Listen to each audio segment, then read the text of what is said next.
Craig here. I got a new device in the mail a couple of days ago, and I've been meaning to test out. It's not a fire alarm or a pull station.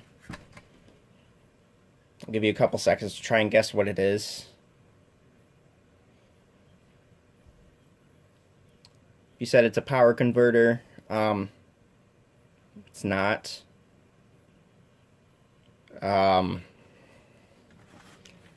Let's look at the back.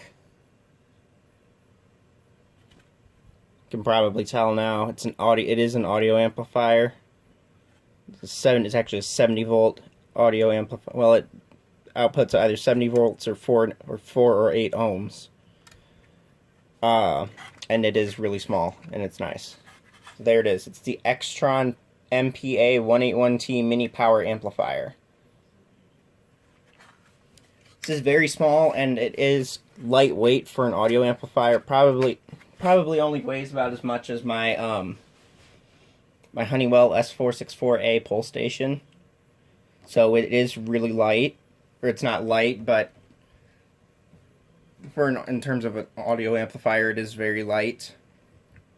Yeah.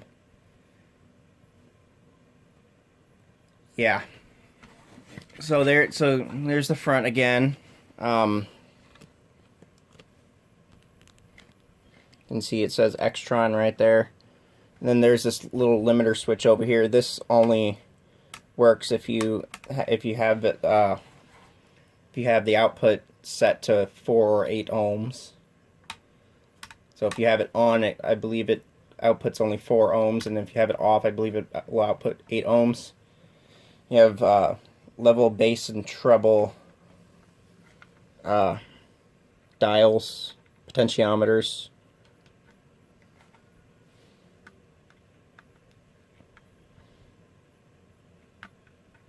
Yeah, these you can literally just use a fingernail and because they're really loose, so you can just put your fingernail in there instead of a flathead screwdriver and turn it.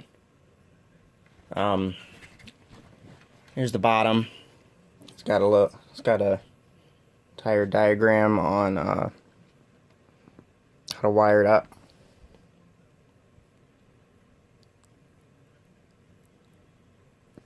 The 70 volt, which is what I would be using, or what you would be using if you had sorry, 70 volt 70 VRMS speaker strobes or speakers, like my SP2R and my GCWA S7 VMHA. And then the 4 or 8 ohms. I'm not sure where you would find speakers for that require 4 or 8 ohms. In fact, I really don't care, because all I'll be using is the 70 volt sound output. There's the back again. Now, so for inputs, you have a wide variety of them. You got the left and right channel RCA connectors over here. You've got headphone, standard 3.5 millimeter headphone jack, and then you have this thing right here. I'll take that out. There we go. This is a captive screw connector. This size is a 3.5 millimeter captive screw connector.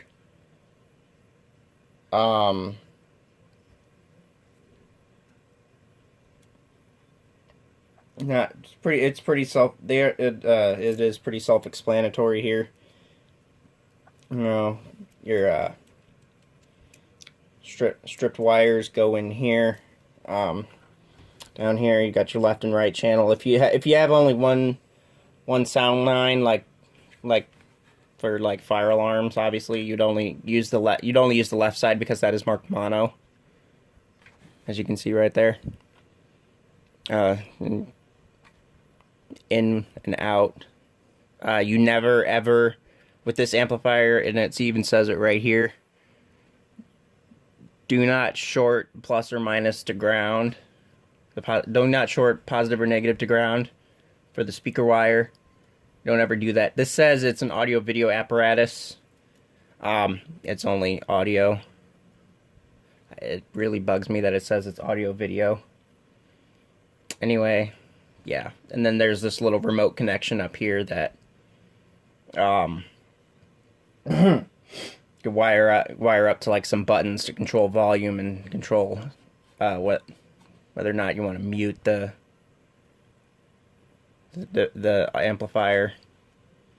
Yeah, and then the output over here is takes 5mm captive screw connectors. This one is only a 3.5, so of course it will not fit correctly in there. I am trying to order some on eBay, but they'll take like a month to get here. So when they get here, I'll be able, you'll know because I'll test it out. I'll test this thing out with my GCWA. But for right now, I'm just gonna use some standard wires, and I'm gonna test it out with my my SP2R, or one of the SP2Rs. Here's the power connector. It's a 12-volt converter, 12 volts DC converter. Converts from 100 to 240 volts AC to 12 volts DC. It also has a 3.5mm captive screw connector, but this one only has 2 pole.